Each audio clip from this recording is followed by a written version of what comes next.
Nos encontramos en un nuevo programa del Club de los Poetas Muertos y hoy tenemos a una excelente persona y extraordinario profesional como es Nuria Monpín Bustos. Para mí es un lujo que me acompañes en el Club de los Poetas Muertos. Igualmente para mí, Antonio, muchas gracias por la invitación. Antes de empezar, Nuria, déjame que comparta con los oyentes una pincelada de tu trayectoria. Nuria Monpín Bustos es psicóloga con amplia trayectoria en el ámbito sanitario y social, especializada en el acompañamiento emocional a través de la arte terapia y la psicooncología, con foco en pacientes adultos y pediátricos en procesos oncológicos, cuidados paliativos y duelo. Experta en intervención terapéutica intermedial, docencia e investigación clínica. Tenemos que decir en cuanto a su formación académica que tiene el grado en psicología por la Universidad Oberta de Cataluña, UOC, diplomada en terapia ocupacional, Universidad Autónoma de Barcelona, UAB, máster en psico-oncología, Universidad de Barcelona, UB, máster especialista en arte terapia intermedial y ADPA Europa, Graduate School, Suiza, posgrado en expresión, comunicación y lenguajes en la práctica educativa. Es autora del libro Arte Terapia Clínica, el uso terapéutico de las artes expresivas y creativas, 2022. Y, entre otras formación complementaria, es psicoterapia integrativa, eneatipos, psicoanálisis, terapia gestal y comunicación para mujeres profesionales. Quiero decirte, Nuria, que para el Club de los Poetas Muertos y para mí es un verdadero placer el estar hoy contigo entrevistándote, porque me parece que haces una grandísima labor y sobre todo porque es un tema muy importante el que vamos a tratar y, y bueno, un verdadero placer hablar contigo sobre esto. Placer para mí también estar aquí y poderlo compartir contigo y con los oyentes. Para empezar esta entrevista, me gustaría preguntarte cómo te definirías tú a nivel personal. Vale, pues mira, yo diría que soy una persona altruista, también soy una persona altamente sensible y que me gusta materializar mis ideales, ¿no? Mis ideales siempre basada en la ética y la prosocialidad. ¿Qué piensas cada vez que te recuerdan el currículum tan completo que tienes? Bueno, cada una de las formaciones que he realizado ha dado respuesta a una búsqueda personal, ¿no? Entonces, cada una tiene su sentido y su razón de ser en mi vida, ¿no? Por ejemplo, terapia ocupacional la estudié como para adquirir herramientas para acompañar a las personas que tenían discapacidad o algún tipo de hándicap, que era como mi vocación, ¿no? Desde siempre. La de arteterapia unía mi vocación por la ayuda a los demás con mi pasión por el arte, porque yo era bailarina. Y después la psicología, porque ya una vez en mi práctica profesional descubrí, haciendo arteterapia, que era importante tener conocimientos de la psique humana y bueno, y estudié psicología. Y psico-oncología un poco fue porque después de estar como unos 15 años en el mundo de la oncología, pues quería saber más y tener más rigor académico para poder dar una mejor calidad asistencial a mis pacientes. Mm. ¿Qué te llevó a estudiar la carrera de psicología? Sí, pues bueno, claro, yo venía de la terapia ocupacional y cuando estudié arte terapia, bueno, me fui un tiempo después a México, Puebla, a conocer a la familia de mi expareja. Y allí visitamos el Hospital del Niño Poblano vi un montón nos hicieron una visita, vi muchos niños con cáncer y resulta que recordé mi promesa porque de pequeña se murió, bueno, acompañé a lo largo del proceso oncológico a una de mis mejores amigas hasta que murió. Y allí me prometí a mí misma, ¿no? Que de mayor pues quería acompañar a niños como mi amiga. Y cuando fui a México recordé mi promesa, ¿no? Y volví a Barcelona, redacté un proyecto de arte terapia, me lo aceptó uno de los hospitales de Barcelona y cuando lo empecé a implementar sí que me di cuenta de que hacía falta que yo tuviera conocimientos más rigurosos sobre la psicología, un poco para complementar mi formación y dar una mejor calidad asistencial a los pacientes que atendía. ¿Cómo recuerdas tu inicio en el ejercicio de la profesión? Bueno, pues mira, me acuerdo que mi primer trabajo, mis padres siempre que llegaba a casa me decían que nunca me habían visto tan feliz. Trabajaba en un centro ocupacional, Sinia, aquí en Barcelona, y de personas adultas con parálisis cerebral. Y bueno, la cuestión es que el ambiente que había entre los educadores era tan como de compañerismo, tan auténtico, tan puro, ¿no? De ayuda a los demás, que bueno, y había un nivel vibratorio muy elevado y los chavales esto lo recibían, ¿no? Y entonces para mí no era un trabajo, era pasármelo bien ayudando, ¿no? Y bueno, luego estuve en un complejo de salud mental donde yo hacía talleres de terapia ocupacional para personas con enfermedades en la salud mental. Luego, en fines de semana alternativos, estaba en una residencia también de personas con afección en la salud mental. Y bueno, eso también fue una época interesante, ¿no? Porque, bueno, estar tú sola en una residencia con 30 personas a tu cargo, pues bueno, pues te madura mucho.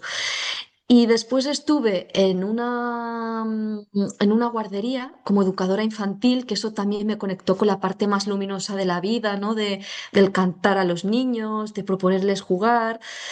Y después ya volví otra vez a las trincheras y estuve en un CRAE, en un centro residencial de atención educativa, donde había menores tutelados por la Generalitat y bueno, me acuerdo que eran muy rebeldes y me lo pasaba muy bien con ellos, con la parte rebelde de los adolescentes. Y ya antes de ir al hospital, trabajé en un centro abierto con menores de la Mina, eh, que es un barrio de Barcelona como muy, dicen, peligroso, ¿no? Porque hay mucha inmigración y bueno, en fin, y la cuestión es que también me lo pasé muy bien allí con los chavales y, o sea, digamos que siempre me ha gustado estar en primera línea y con casuísticas difíciles, ¿no?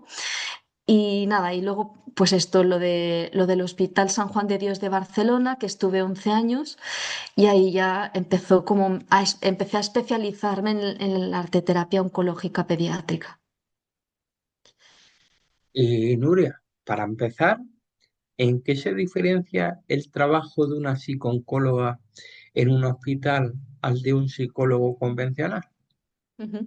Bueno, un psicólogo convencional puede tratar muchísimas cuestiones como trastornos del estado de ánimo, trastornos de ansiedad, trastornos de personalidad, también de la índole más psicótica y tal, pero bueno, un psicooncólogo en realidad está más especializado en la parte oncológica, como dice la palabra, por lo tanto lo que acompaña es el proceso de diagnóstico, o sea, todas las fases del proceso oncológico, el diagnóstico, los tratamientos en diferentes fases, incluida la de los ensayos clínicos que vienen a ser como la última opción a veces terapéutica.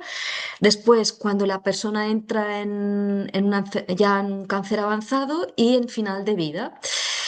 No solo eso, sino que también acompañamos a las personas, a los familiares de estas personas que pierden a un ser querido y que están en duelo. Y esto lo podemos hacer no solo en lo que es consultas externas, sino en planta. También vamos a planta porque cuando la persona está ingresada, que está en un momento agudo, más intenso emocionalmente y más vulnerable, también necesita atención psicológica.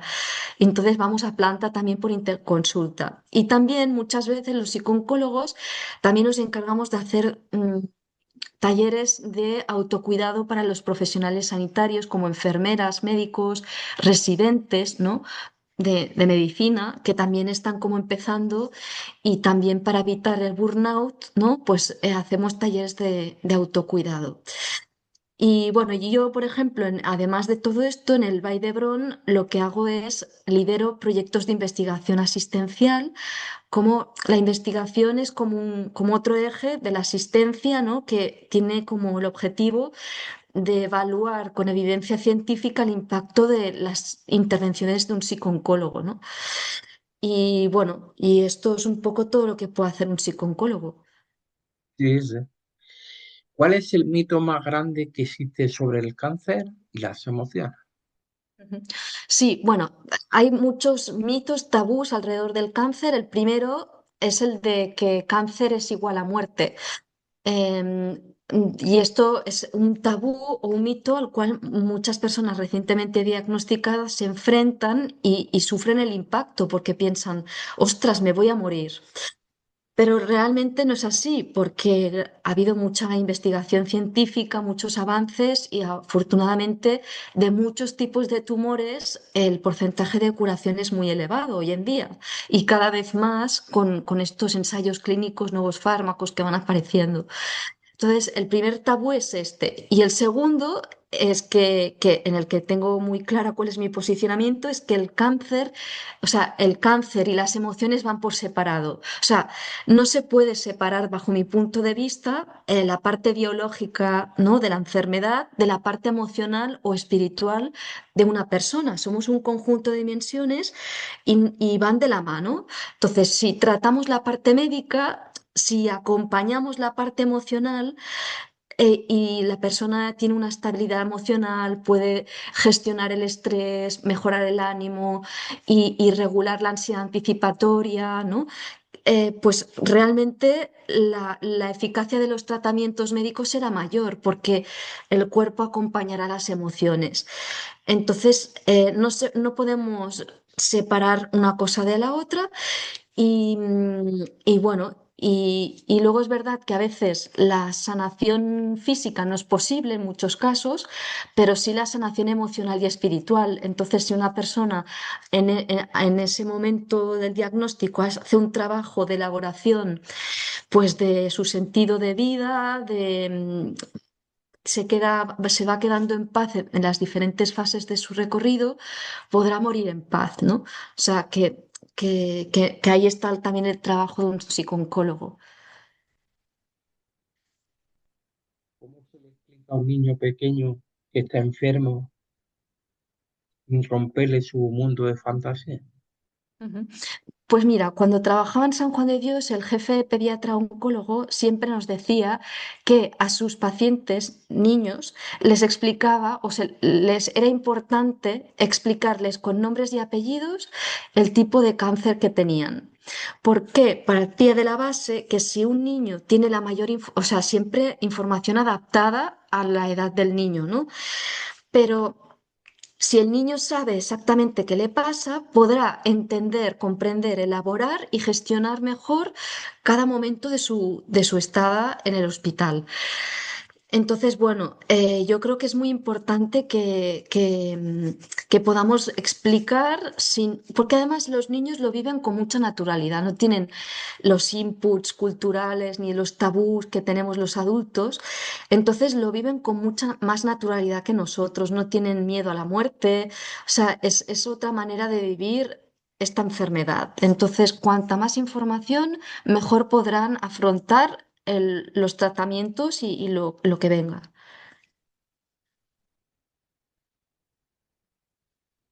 ¿Es posible mantener la esperanza cuando el pronóstico médico es difícil?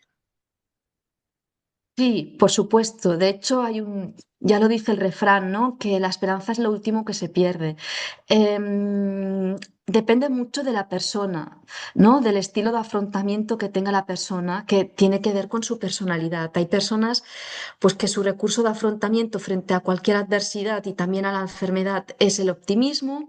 Hay otras que es la lucha, el espíritu de lucha, ¿no? Que están como ahí, que aunque tengan un pronóstico muy malo, no acaban de aceptar que la situación y están luchando, pidiendo cuatro opiniones, bueno, no se resignan, ¿no? A la noticia y eso me parece que se ha de respetar y es muy valioso. O sea, cualquier mecanismo de defensa se ha de respetar, ¿no? Hay recursos de afrontamiento más de negación, ¿no? No me pasa nada, no quiero ni hablar con los médicos ni que me digan nada porque entonces me hundo. O aquellos, pues esto, que lo llevan todo muy bien. Entonces, esto depende de la personalidad de la persona y no se ha de cambiar, porque es como su defensa psíquica, entonces se ha de respetar cuál sea el mecanismo de defensa. Hay gente que, pues esto, tiene un recurso de afrontamiento de desesperanza. Y cree que se va a morir, aunque tiene un buen diagnóstico. O sea, todo depende de cada persona y yo creo que si hay esperanza y además hay un buen pronóstico, hemos de mantener la esperanza. Y si hay un mal pronóstico, bueno, tener una esperanza realista, que se llama, pero bueno, o sea, desde el realismo de la situación porque realmente hay muchas veces que la ciencia todavía no conoce muchas cosas. Entonces, partimos de la base, ¿no? O parte de la base de estadísticas que se han dado anteriormente, pero claro, muchas cosas todavía no las conoce. Y entonces, bueno. Hay veces que hace falta tomar con pinzas también lo que dice la ciencia, porque hay gente que se cura a pesar de tener un pronóstico terminal y la ciencia dice que esto es un milagro. Entonces, bueno, sí con ciertas pinzas y sobre todo, le decía el otro día a una paciente, cuenta mucho la actitud de la persona frente al proceso. Si tiene una actitud bueno, positiva, proactiva. Entonces, esto, el cuerpo acompaña, ¿no? Entonces, por eso es tan importante que la persona venga a las sesiones de psicooncología para poder abordar sus miedos, ¿no? Sus fantasmas, los que se disparan, y tenerlos un poco controlados, que no vayamos a expensas de nuestros miedos, sino como poderlos gestionar. ¿Cómo ayuda a los familiares a no olvidarse de ellos mismos mientras cuidan al paciente? Sí, bueno, yo siempre digo que el cuidador necesita tener espacios de cuidado, ir a terapia puede ser uno, o tener espacios de autocuidado, ¿no? Hobbies, no sé, a cada uno pues ir a clases de bachata o música, ir a conciertos, cultivar hobbies que le permitan estar conectado con la vida, con la alegría, que les nutran y después les ayude a sostener pues bueno, los momentos no tan cómodos. O sea, para poder sostener una situación adversa hemos de tener en equilibrio, pues como dos polos, ¿no? El momento de conexión con la dificultad, la adversidad y el momento no de evasión, pero de reconexión con la vida, con la alegría, con las ganas de vivir, ¿no? Porque si no se hace muy difícil sostener. Y Nuria, hemos hablado antes del impacto de la enfermedad. Ahora vamos a hablar de la arteterapia, que es la herramienta clínica. Si alguien no sabe dibujar, ¿puede hacer arteterapia? ¿Hace falta talento artístico? Exacto, para hacer arte terapia no hace falta tener talento artístico ni conocer herramientas ni técnicas de arte, simplemente tener curiosidad en experimentar con materiales y ganas de hacer un proceso de introspección. Entonces, siempre se les dice a todo el mundo que no es o sea, el objetivo no es hacer un producto artístico final bonito o estético o que esté perfecto, sino que tenga, que sea, o sea, que parta de una conexión emocional con su momento actual y que la persona disfrute, que fluya haciéndolo, puede ser un trazo, un color, una forma, puede ser abstracto, no hace falta que sea figurativo. Podemos utilizar collage o muchos materiales que no, que son facilitadores. Y esto, ¿no? Porque luego, en el final de la sesión de arteterapia, la arteterapeuta propone una serie de preguntas a la persona para que dialogue con su obra y es la obra que le va devolviendo las respuestas de las emociones que ha ido plasmando ahí. O sea, lo importante es lo que la persona descubre de sí misma en la sesión de arteterapia, más que esté satisfecha con algo bonito. ¿Es diferente usar barro, pintura o collage según lo que necesite expresar el paciente? Sí, sí, totalmente. Es decir, cada material tiene sus propiedades, sus particularidades. Por ejemplo, como te decía, el collage, que donde se recortan fotos de revistas, por ejemplo, o trazos de... las imágenes ya vienen predeterminadas, entonces puede servir como para un material facilitador para que aquellas personas que todavía tienen miedo a enfrentarse a la página en blanco, pues puedan enganchar fotos o hacer como entonces, luego en el barro hacemos cosas de tres dimensiones, ¿no? O sea, en 3D, y esto permite o hacer volumen, ¿no? O cosas que la persona pues necesite hacer como más en grande. Pero claro, no es lo mismo en pintura que puede expresar un color rojo que un color negro. Entonces, claro, y además que para cada persona el significado de cada color es diferente. O sea, para alguien el color rojo será un color revitalizante y para el otro será un color estresante. Entonces, claro, por eso es que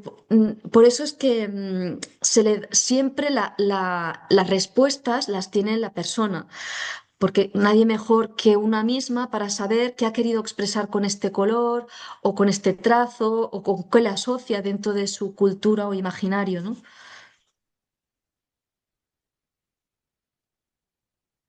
¿Has visto casos donde un paciente ha dicho a través de una obra algo que llevaba años callando? Sí, sí, sí. ¿Qué pasa? Que con la arteterapia estamos trabajando con el mundo sutil, con el mundo, con la intuición, con el hemisferio creativo, intuitivo. Y este hemisferio accede con mayor rapidez que el otro bueno, a la intuición y al inconsciente, ¿no? Entonces, ¿qué pasa? Que cuando conectamos con el mundo del inconsciente, sin darnos cuenta, están emergiendo material del inconsciente que se hace consciente cuando el paciente dialoga con su obra y se hace consciente. Entonces, claro, y además es como la arteterapia respeta las defensas de la persona, porque no estamos utilizando palabras que a veces con la palabra nos protegemos, ¿no? Ponemos filtro al inconsciente y entonces, como no es una amenaza hablar, porque no estamos hablando de yo, sino que estamos hablando sin darnos cuenta de nosotros a través de un elemento intermedial que es la obra, pues va saliendo mucho más fácilmente mensajes del inconsciente. Entonces, recuerdo una vez que había una persona, una mujer, que explicaba, o sea, que a través de esta obra se dio cuenta que, bueno, que había tenido un padre abusador, ¿no? Que había abusado de las hermanas de ella, ¿no? Y cómo lo había callado porque por respeto al padre, ¿no? Y a los secretos al secreto de la familia, por lealtad a la familia. Entonces, claro, el papá ya había muerto y ella tenía un cáncer en la laringe, justamente, en el punto donde no puede, hay ahí un silencio que no puede hablar, ¿no?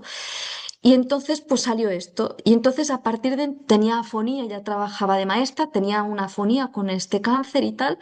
Y entonces fue en esa sesión se desbloqueó porque dijo un secreto familiar, ¿no?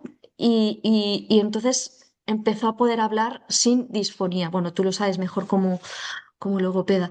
Pero bueno, sí, sí, se desbloqueó ahí algo, un silencio que no pudo decir.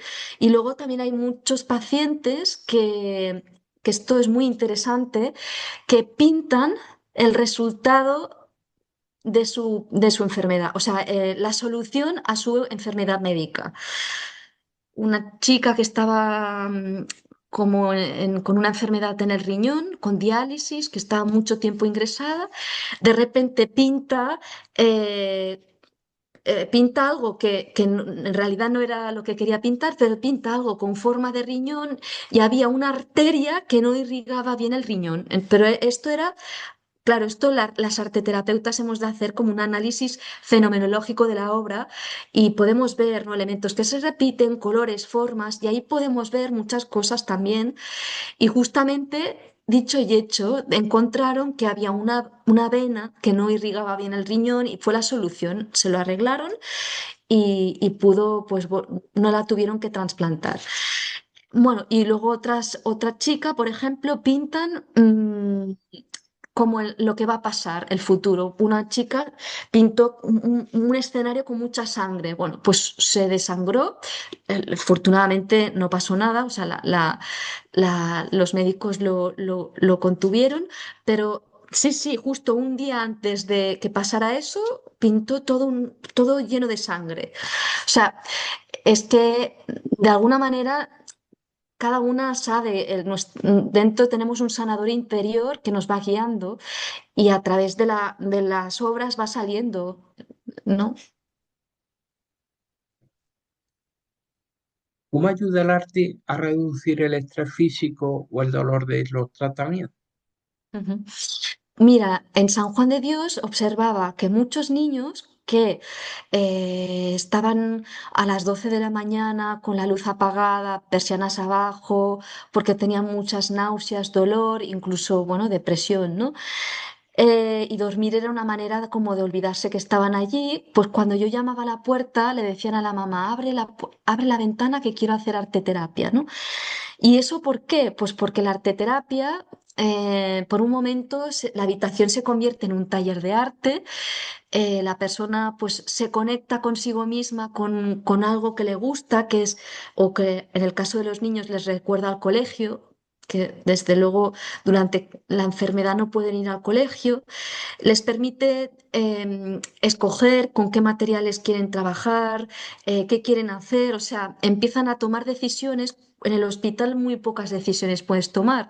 Tienes que tomarte este fármaco, tienes que aguantarte que la enfermera te cure la herida, tienes que pasar por este procedimiento, pero a través de la arteterapia ellos se convierten en sujetos activos que tienen poder de decisión y por lo tanto esto les da una sensación de control de la situación, ¿no? Les empodera. Y bueno, yo me acuerdo que muchos niños solo se dejaban cuidar o curar por las enfermeras haciendo arteterapia, ¿no? Entonces, claro, muchos niños estaban conectados a válvulas, ¿no?, de drenaje del líquido cefalorraquídeo tras una intervención cerebral y había como un artilugio que podía medir la presión intracraneal, ¿no?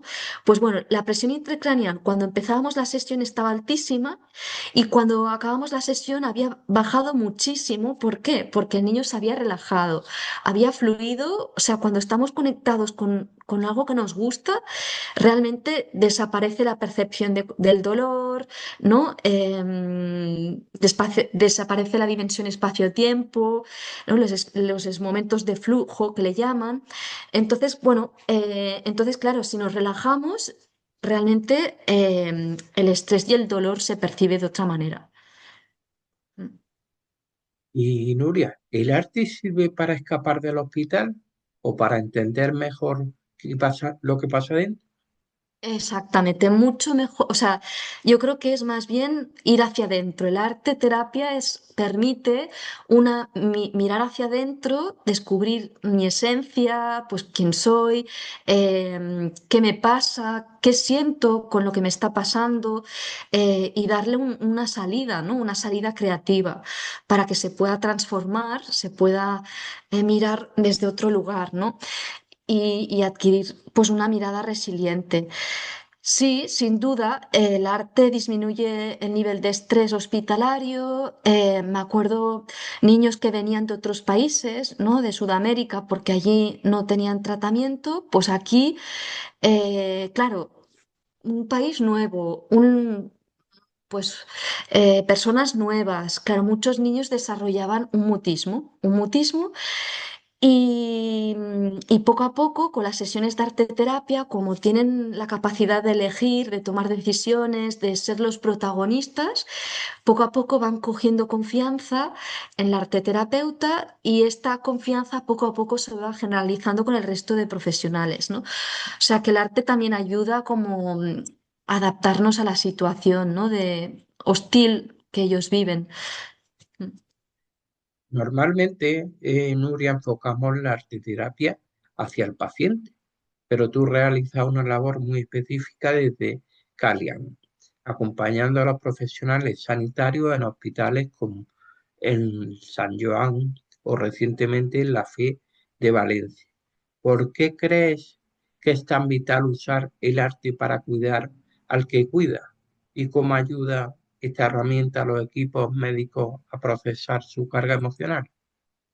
Sí, o sea, claro, mira, fíjate, yo en la pandemia tomé mucha más conciencia de la importancia de humanizar la sanidad y de cuidar a los profesionales sanitarios y desde Calian pensamos que uno, por estatutos, uno de los colectivos con los que teníamos que atender eran los profesionales sanitarios, porque están expuestos, pues esto, a muchas pérdidas de pacientes, a mucho sufrimiento de los pacientes, de los familiares, un día detrás de otro. Claro, esto necesita un tiempo o tiempos o espacios para poder atender, ¿no? Lo que está pasando, ¿no? Entonces, en las sesiones que dinamizo en estos hospitales, a través de la arteterapia, como que les digo, ¿no? Como intentar como introducirles en un modelo revolucionario que es el que no por implicarnos como profesionales nos vamos a quemar, al contrario, si yo me implico como profesional en los pacientes, en el sufrimiento y tengo espacios para poderlo gestionar, hablar, compartir con el resto de mis compañeros, generar equipo, ¿no? Y estoy conectada o conectado con lo que me pasa, porque claro, puede ser que pasen cosas, pero mi estrés hace que yo no lo atienda y vaya para afuera. No, la respuesta es ir hacia adentro, mirar qué me ha pasado con esto que ha pasado, qué emoción me ha surgido, la pueda atender, le doy un lugar, la puedo dibujar, la puedo... Y de esta manera es la única manera que yo la pueda gestionar, elaborar y transformar. Si no le doy un lugar y yo no soy consciente de esta emoción, se va a ir enquistando una emoción encima de la otra hasta que al final voy a somatizar con insomnio, con ansiedad, hasta el final que el profesional tiene burnout y tiene que coger una baja. Entonces, el modelo revolucionario es, si yo estoy consciente de mis emociones, podré dar una atención mucho más implicada al paciente y a las familias y le vamos a caminar juntos hacia la curación del paciente, ¿no? Y esto el paciente lo va a vivir con un médico más cercano, un médico implicado y claro, esto, la calidad asistencial es mucho mejor, ¿no? Si el profesional está más implicado. Claro. Ahora vamos a hablar del caso de los adultos y de los niños. En adultos, el cáncer se vive a veces con mucha culpa. ¿Cómo ayuda el arte a liberar esa carga? Ujú. Sí, claro, evidentemente, mucha culpa por estar enfermo, por ser una, a muchos dicen, soy una carga para mis familiares, no quiero ser una carga, ya no soy el que era, me tienen que ayudar en todo para poder hacer cosas, ¿no? Entonces, claro, eso se vive con mucha culpa. Y bueno, la cuestión es que, ¿qué pasa? Que la arteterapia va en la dirección de conectar con nuestra esencia, con nuestra autoestima, con nuestros dones, nuestros talentos, porque más allá de estar enfermos, somos personas y tenemos áreas luminosas.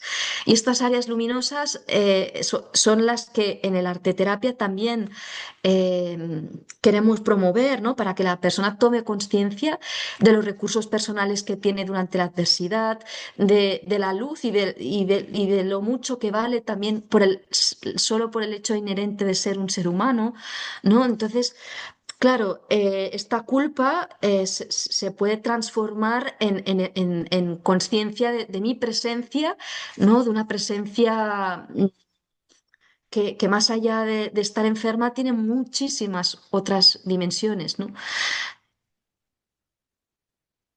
En pediatría, el arte es una forma de que el niño recupere su derecho a jugar a pesar de estar hospitalizado. Sí, mira, creo que, espera, que te lo digo exactamente, que lo busqué hace poco. La Carta Europea de los Derechos de los Niños Hospitalizados fue una carta que se firmó, aprobada en el Parlamento Europeo en el 1986, que garantiza atención especializada y digna a menores en centros sanitarios y establece que el niño debe ser considerado una persona activa con derecho a estar acompañada, a jugar, recibir educación y obtener información adaptada, evitando su aislamiento. Entonces, el hecho de que el niño pueda jugar, experimentar con materiales de arte, no solo le devuelve así al niño la condición de ser niño, sino que además el hecho de jugar revitaliza el cuerpo que puede estar desvitalizado por los efectos de los tratamientos médicos. Entonces, el niño puede recuperar la espontaneidad, las ganas, ¿no? Las ganas de jugar, su motivación, su alegría no solo con jugar, sino con experimentar con el arte. El arte, pues bueno, el tocar barro, ensuciarse, sentir los colores, olores, música, todo esto revitaliza al niño y le devuelve, pues esto, la vitalidad, ¿no? ¿Cómo se maneja, Nuria, la rebeldía de un adolescente enfermo a través de la creación? Sí, mira, con los adolescentes que están en una época muy complicada, justo además que enfermos, ¿no? Siempre con arte terapia utilizamos arte protesta, el graffiti, el storyboard, el cómic, la música rap para que construyan una letra y le pongan una letra rebelde donde se permiten palabrotas y donde se permite que la persona pueda sacar su enfado. Y además muchas veces como hay pacientes que comparten habitación con otro adolescente, pues claro, esto hacerlo juntos une mucho porque nadie mejor para comprenderse que entre ellos, ¿no? Entonces, claro, cuando unen fuerzas para reivindicar la injusticia del momento que están viviendo, pues esto, además de que hace que se vinculen mucho más estrechamente, que no se aíslen y que estén juntos ante esto, pues hace que puedan drenar, exteriorizar y sacar afuera la rabia y el enfado, que si no se queda adentro y repito, podemos somatizar. Si no expresamos una emoción, la emoción no queda sanada, ¿no? Emoción expresada, emoción sanada. Entonces, poder sacar afuera este enfado a través del arte, ¿no? Del graffiti y bueno, la verdad que se lo pasan muy bien ahí protestando. Ahora vamos a hablar de cuidados paliativos y el duelo. Mucha gente tiene miedo a la palabra paliativo. ¿Cómo ayuda la arteterapia a perderle el miedo a esa etapa? Ujú. Bueno, aclarar que los paliativos, las unidades de cuidados paliativos se llaman también unidades de atención a la cronicidad. ¿Qué significa eso? Que paliativos no es solo que intervienen en el final de vida, sino que intervienen cuando hay una enfermedad crónica, por ejemplo, una diálisis o una enfermedad de injerto contra el huésped, AIDS, que es cuando hay una persona que ha sido trasplantada de la médula ósea en un proceso oncológico, pero claro, a veces hay una enfermedad de rechazo de las células del donante y esto genera como unas secuelas en la piel o como unos efectos secundarios que no es que la persona esté en final de vida, pero que se han de atender. Entonces, como aclarar que paliativos no es como otro mito, que paliativos es final de vida y no es así siempre. Entonces, bueno, dicho esto, claro, cuando trabajamos en las unidades de paliativos pediátricos,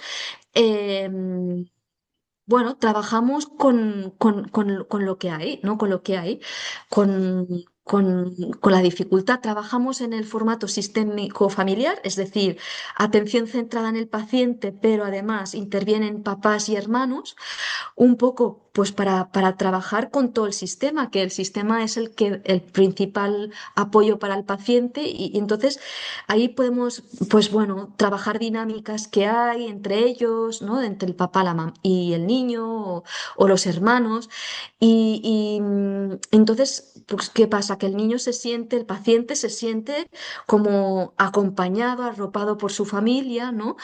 Y esto puede ser una gran cosa también para el paciente que se encuentra en una situación crónica avanzada o en final de vida. Y bueno, también las obras que se pueden dar muchas veces se dan para que el paciente se pueda despedir de sus familiares. Entonces, esto es un regalo también, ¿no? Que el paciente se pueda despedir de su familia con amor, haciendo regalos. Y esto luego son obras legado, ¿no?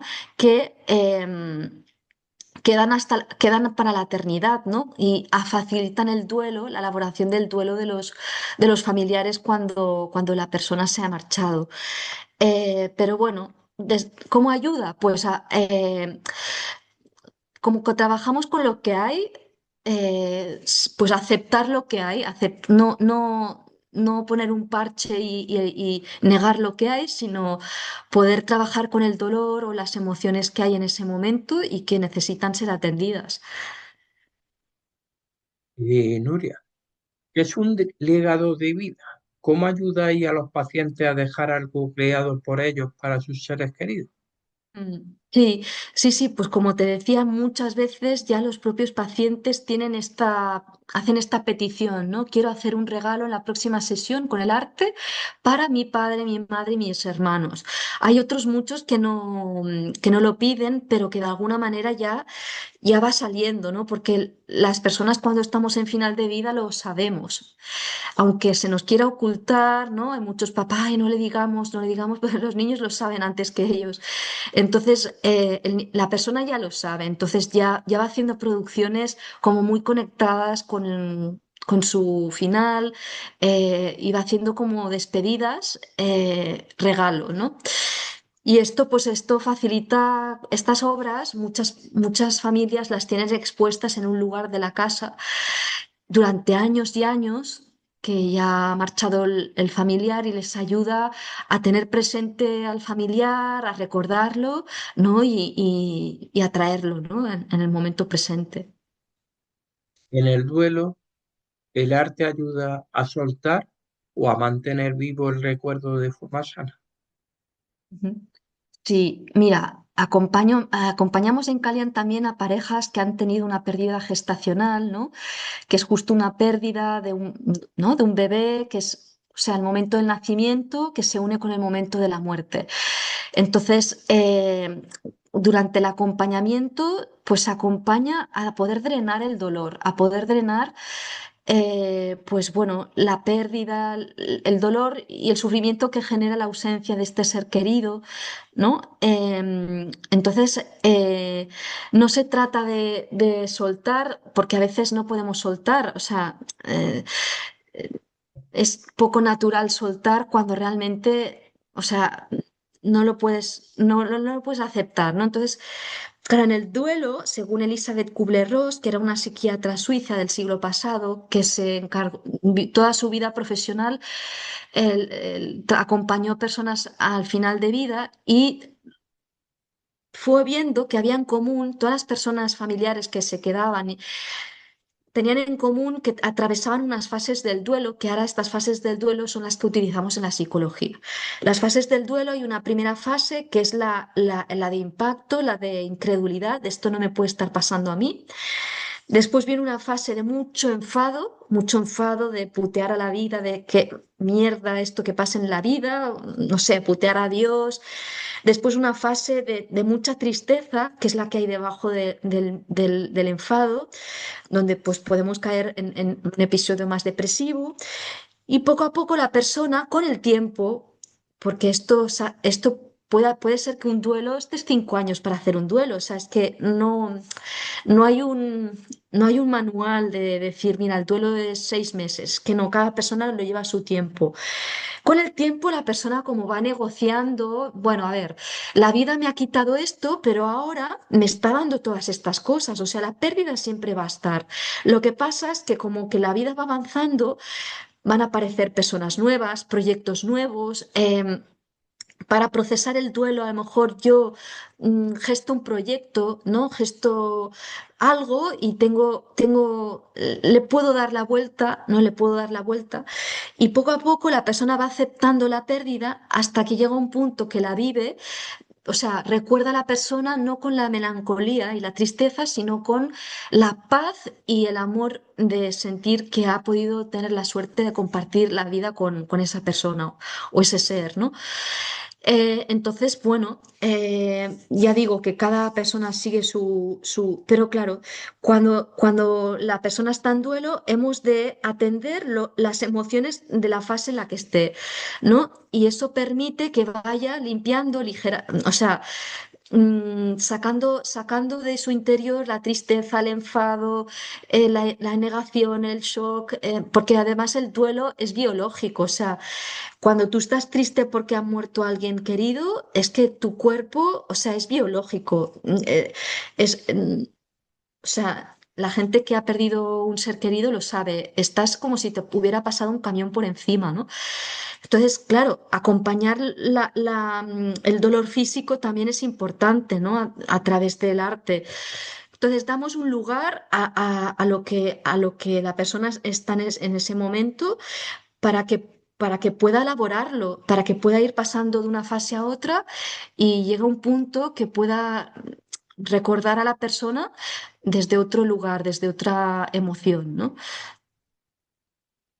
¿Cómo se trabaja el duelo con los hermanos de los niños enfermos, los grandes olvidados? Sí, son los grandes olvidados. Pues mira, nosotros en Calian, después cuando ha habido una pérdida de un paciente, tenemos algunas sesiones de duelo con los papás y los hermanos.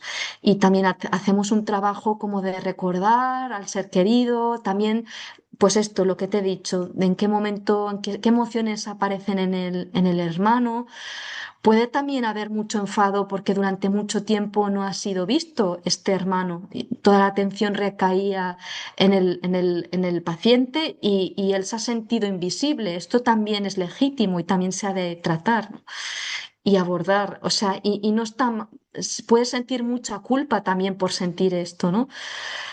Entonces, bueno, pues dar lugar a todo lo que aparece, dar lugar y validarlo, legitimizarlo. Vamos a hablar ahora de experiencia y de vocación. Para conocerte mejor, sabemos que tienes dos áreas de acción muy claras. Tu labor como psicooncóloga por cuenta ajena en el Hospital Vale de Dron y tu labor dentro de la asociación Calian. ¿Cómo se complementan para ti estas dos facetas, la hospitalaria y la asociativa? Ujú. Sí, bueno, como psicooncóloga en el Vall d'Hebron, bueno, estoy muy contenta porque puedo acompañar a gente en momentos de mucha vulnerabilidad, ¿no? Y que yo ahí siento que puedo hacer un buen trabajo, ¿no? Porque no sé cómo me fluye muy bien, ¿no? El poder ayudar en momentos de mucha agudeza emocional y allí pues hago también proyectos de investigación. Que también es bonito, ¿no? Aprender cómo a investigar y cómo cómo ver, ¿no? El objetivo de estas investigaciones es cómo ver la eficacia de mi intervención, ¿no? Y se aprenden muchas cosas. Y por otro lado, Calian, que es la asociación sin ánimo de lucro que fundamos hace 5 años, bueno, es mi creación, es como un hijo, como una hija que desde hace 5 años pues la voy alimentando, la voy cuidando y ahora después de 5 años ya estamos en 7 hospitales, ¿no? Pues eso, estamos dando trabajo a otras psicólogas arteterapeutas, también a otras personas que hacen cursos de arte y autoconocimiento, ¿no? Talleres de teatro, de musicoterapia, de arteterapia, de voz, ¿no? De yoga, de espiritualidad, con el fin de conocerse. O sea, estoy muy contenta porque bueno, después de 5 años hemos llegado a ayudar ya a muchas personas, hemos generado un equipo de personas que cuidamos, pero que también nos sabemos cuidar entre nosotras, ¿no? Y, co- y entonces, bueno, con la ilusión de que siga creciendo en los años y poder llegar a más hospitales. Claro que sí. Sobre Calian, explica que soy un equipo que acompaña a diferentes colectivos. ¿Cuál fue la necesidad o el motor compartido que os impulsó a crear esta asociación? ¿Y qué es lo que define como grupo a la hora de abordar el cuidado humano? Ujú. Sí, sí.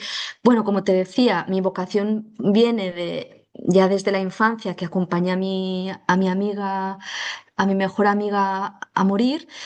Y claro, esto en San Juan de Dios, que estuve 11 años, pues pude hacer realidad mi sueño.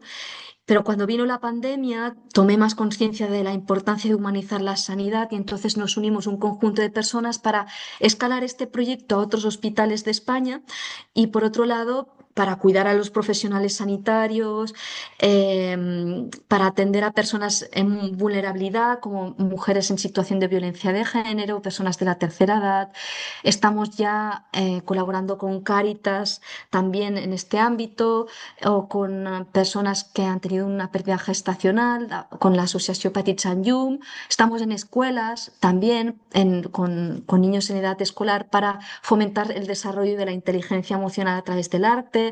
Quiero decirte, queremos como llegar a muchos lugares y bueno, lo que nos diferencia de otras entidades que es que todas las personas que ejecutamos la arteterapia somos además psicólogas. Bueno, y sobre todo cuando alguien forma parte de Calian, entra a formar parte de Calian, pues tiene que cumplir unos requisitos humanos también, ¿no? Un alto nivel de implicación en la comunidad, compromiso, bueno, una vocación de servicio bueno, pues esto de amor incondicional, ¿no? Al otro y que lo pueda transmitir, ¿no? Por eso. Eso, el equipo de personas, pues yo también mi misión es cuidarlas, ¿no? Frenar los obstáculos que puedan haber para que puedan desempeñar su trabajo sin obstáculos y siendo un canal de amor, ¿no? Hacia los pacientes. Claro. Has estado en Valdebrón y San Pau. ¿Qué es lo más valiente que has visto hacer a un paciente? Ujú. Mira, yo creo que lo más valiente que puede hacer una persona es como morir, ¿no? La muerte, entregarse a la muerte, eso que justo es el segundo momento más importante de la vida, aparte del nacimiento, ¿no? Que es morir.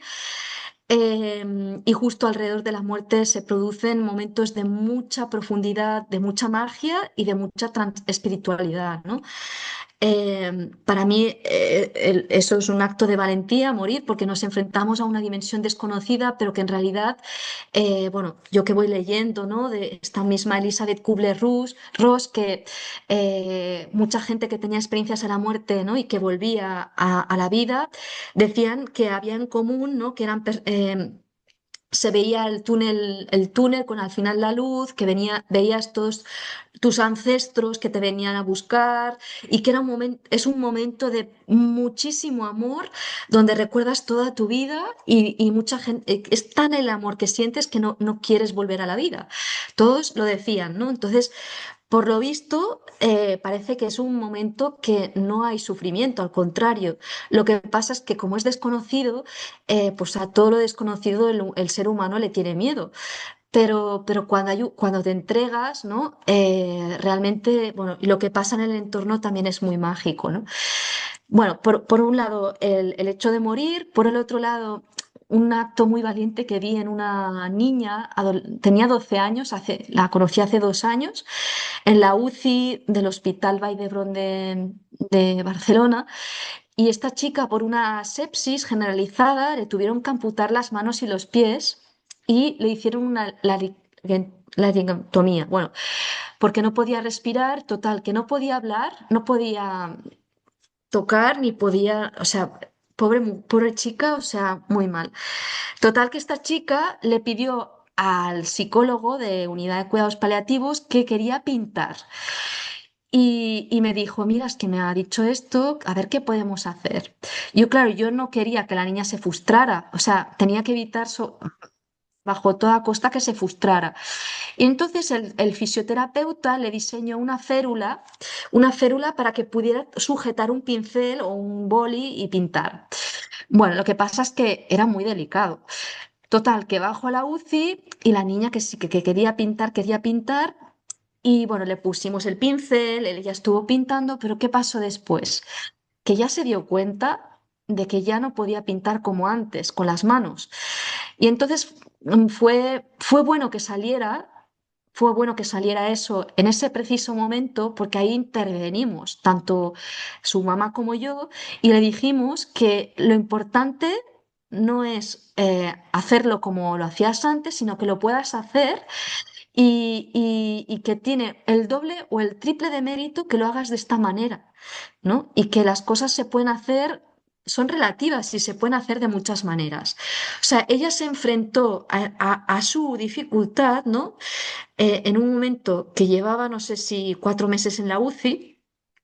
Entonces, claro, fue muy bonito que saliera y que emergiera esa toma de conciencia y esa preocupación, ¿no? Pero bueno, y qué bien poderlo hacer en un contexto cuidado, ¿no? Y acompañada. Eso para mí fue como un acto muy valiente. Y luego también actos de mucha generosidad de los pacientes hacia sus familiares, no sé, me acuerdo de una ya joven, no sé, creo que era de Honduras, que vinieron aquí por tratamiento. Y, y bueno, ella sin darse cuenta había permitido que su mamá tuviera papeles de residencia, luego su hermano, y bueno, gracias a ella pudieron venir aquí a vivir, ¿no? Para acompañarla, pero también para tener un futuro mejor, ¿no? O sea, hay muchos actos de generosidad de los pacientes hacia sus familiares, ¿no?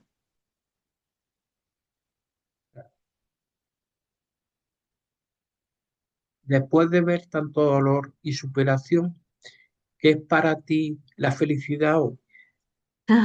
Sí, bueno, lo tengo clarísimo. Para mí la felicidad es ir en la dirección de construir tus sueños, tus ideales, lo que has venido, tu propósito, lo que has venido a hacer a esta vida, sin hacer daño a nadie, o sea, sin que tu fin produzca un perjuicio a nadie. Y si este fin no es em, promueve el bienestar de otras personas, esta felicidad se multiplica. Digo, porque hay muchas personas en el mundo laboral, por ejemplo, ¿no? que persiguen un fin, pero no les importan los medios. No les importan los medios y pisan sin escrúpulos cabezas, ¿no? Y llegan a su objetivo, ¿vale? De tener poder, pero a costa de no tener ningún tipo de consideración por los sentimientos de las personas que va dejando abajo. Y claro, a lo mejor yo creo que estas personas, no sé si serán muy felices, pero desde luego que humanamente han fracasado. O sea, habrán llegado donde habrán querido, pero humanamente han fracasado. Entonces, yo no sé si estas personas después, a lo largo de los años, mirando atrás, pueden considerar que son felices. Te doy totalmente la razón.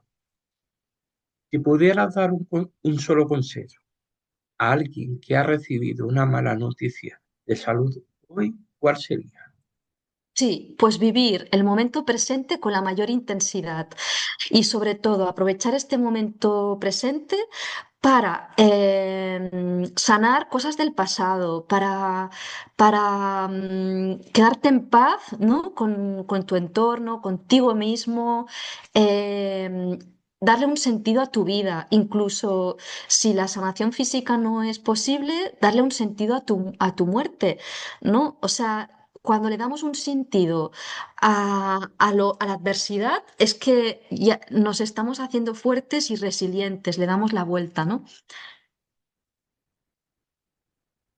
Nuria, ¿qué te llevó a escribir el libro Arte Terapia Clínica, el uso terapéutico de las artes expresivas y creativas aplicadas a niños y adolescentes hospitalizados? Y mira, os lo enseño. Este es otro hijo mío, este es otro hijo mío que es bastante gordito. Este libro lo escribí también durante la pandemia porque resume todo lo que yo aprendí durante los 11 años en el Hospital San Juan de Dios y además hice muchísima investigación del estado actual de la arteterapia pediátrica hospitalaria en el mundo y hago muchas entrevistas a 50 arteterapeutas de diferentes hospitales pediátricos del mundo.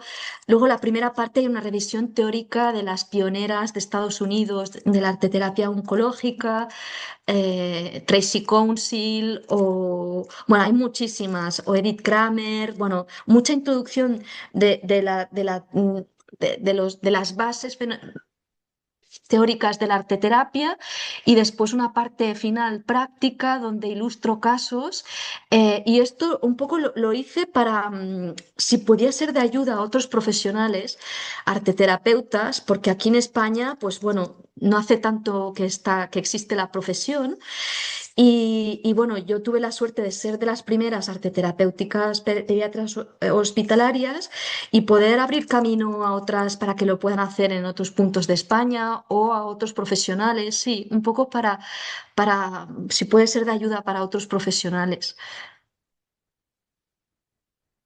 ¿Cuáles son los próximos objetivos que tienes a corto plazo y medio plazo? Sí, bueno, pues seguir avanzando en las investigaciones que tengo en el Vall d'Hebron, seguir ayudando cada día porque siento que es mi misión de vida, el estar ahí para la gente en momentos vulnerables y sobre todo que Calian pueda seguir creciendo y pueda seguir cada vez con los años llegando a más hospitales de España y otras instituciones. Quiero decirte, Nuria, que ha sido un verdadero placer el hecho de haberte tenido aquí en el programa, en el Club de los Patas Muertos, y haberte entrevistado y que nos hayas hablado de toda esta temática que es muy interesante y es muy importante hablar de ella. Gracias a ti de verdad, de corazón, por darme la oportunidad de compartir esto al mundo. Y nada, muchas gracias también por tu tiempo y por tu atención. Muchas gracias.